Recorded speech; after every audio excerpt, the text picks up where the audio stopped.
अस्सलाम वालेकुम students, physics class 10 और हमारा लेक्चर है लेक्चर नंबर 6, जिसमें हमने चैप्टर नंबर 1 को कंटिन्यू किया हुआ है। आज हम इस चैप्टर नंबर 1 का अगला टॉपिक पढ़ते हैं। स्टूडेंट, हमारा जो टॉपिक है वो डैम्प्ड ऑसिलेशन है। डैम्प्ड का मतलब क्या होता है? डैम्प्ड का मतलब होता है रिटार्ड, कम कर देना। ऑसिलेशन मीन वाइब्रेशन को। नॉर्मली स्टूडेंट आपने देखा होगा कि कोई भी चीज़ जब वाइब्रेट करती है तो वो मुसलसल वाइब्रेट नहीं करती रहती। पेंडुलम का केस है, पेंडुलम की बॉब को उठाकर एक पोजीशन ए पर लाया जाए, फिर छोड़ दिया जाए, तो आप नोट करोगे कि वो हर बार उतनी दूर तक नहीं जाती जितनी बार फर्स्ट टाइम गई थी। इट्स मीन के with the passage of time उसकी एनर्जी कम होती गई, और वो फोर्स जो उसकी एनर्जी को कम करती है, that force is called the friction. तो डैम्प्ड ऑसिलेशन भी यही है कि oscillation of a system in the presence of resistive force is called damped oscillation. कोई भी ऑब्जेक्ट जब वाइब्रेशन या ऑसिलेशन परफॉर्म कर रहा है तो उसको सामना करना पड़ता है रेजिस्टिव फोर्स, जो कि फोर्स ऑफ फ्रिक्शन है। तो फोर्स ऑफ फ्रिक्शन की मौजूदगी में किसी भी ऑब्जेक्ट का वाइब्रेशन करना ऑसिलेशन कहलाता है। ओके स्टूडेंट, कौन सा ऐसा फैक्टर है जो कि इसकी मैकेनिकल एनर्जी को ड्रॉप कर रहा होता है? That factor is the force of friction. With the passage of time होता क्या है, वो वाइब्रेटिंग बॉडी जो पहले हाई एम्पलीट्यूड के साथ मूव कर रही थी, फोर्स ऑफ फ्रिक्शन उसकी मोशन को या उसके एम्पलीट्यूड को कम करता देता है, और एक वक्त ऐसा आता है कि उसकी वाइब्रेशन बिल्कुल स्टॉप हो जाती है। तो damped oscillation is the movement of object in the presence of resistive force, that is the friction. Student, इसकी बड़ी अच्छी एग्जांपल हमारे पास है शॉक ऑब्जर्वर। गाड़ी में आपको पता है शॉक्स होते हैं।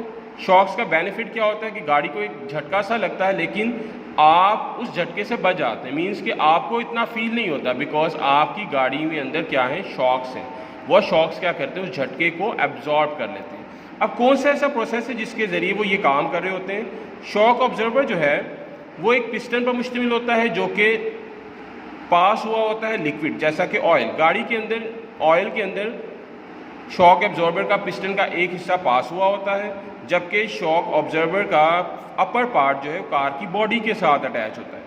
अब कार को जब ट्रैवलिंग के दौरान बम्प यानी झटका सा लगता है, ये किसी खड्डे से गुजरती है, तो उस दौरान कार बुरी तरह से हिलती है, वाइब्रेट करती है, वायलेंटली वाइब्रेट करती है। लेकिन because of the shock observer अंदर बैठे हुए पैसेंजर इसको फील नहीं करते इतना। क्यों?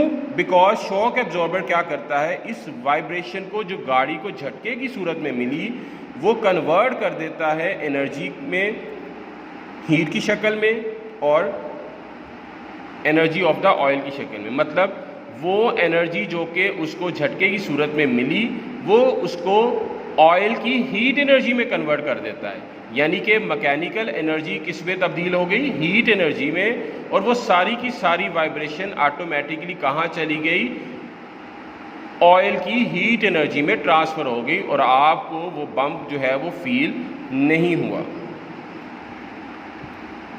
स्टूडेंट, एक आगे एक एक्सपेरिमेंट सा है कि वेव का हमारी लाइफ के अंदर क्या इंपॉर्टेंट रोल है। वेव ना सिर्फ एनर्जी ट्रांसफ़र करती है बल्कि इसके थ्रू इंफॉर्मेशन भी ट्रांसफ़र होती है। एक छोटा सा आपके पास सामने एक पिक्चर व्यू नज़र आ रहा है कि आपके पास एक टब है, उसके अंदर वाटर है। आप अगर पेंसिल को इधर डिप करने के बाद ऊपर नीचे मूव करेंगे तो आप नोट करेंगे कि इस पॉइंट पर वेव जनरेट होंगी, और वेव ऑलवेज अपने सोर्स से मूव करते करते अवे जाती हैं। ठीक है, तो यहाँ से ये जनरेट हुई, जनरेट होने के बाद यहाँ आगे जाती गई। अब हमें कैसे पता चलेगा? नज़र तो आ जाता, अगर आप गौर करें तो आपको पानी इस तरह से वेव की शक्ल में ट्रैवल होता होता आउटवर्ड जाता नज़र आएगा।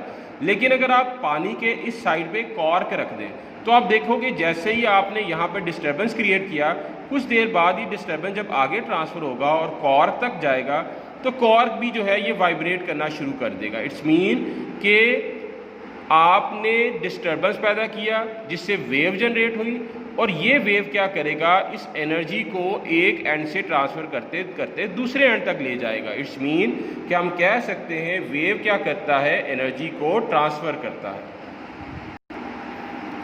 स्टूडेंट जो हमने टॉपिक पढ़ा डैम्ड ऑसिलेशन, उसके बाद डैम्ड ऑसिलेशन के बाद आपको शॉक एब्जॉर्बर की एग्जांपल बताई, ये इसकी डेफिनेशन है, और वेव मोशन किस तरह से एनर्जी को ट्रांसफ़र करते हैं, ये कुछ लाइंस करने के बाद आपने ये कंप्लीट पैराग्राफ याद करना है। उर्दू मीडियम के स्टूडेंट्स, ये डेफिनेशन है डैम्ड ऑसिलेशन की, ये एग्जांपल जो शॉक एब्जॉर्बर की मैंने बताई, उसके बाद वेव मोशन किस तरह से एनर्जी को ट्रांसफ़र करते हैं, उसके लिए आपने ये एक्टिविटी करनी है जिसका नंबर है 10.1।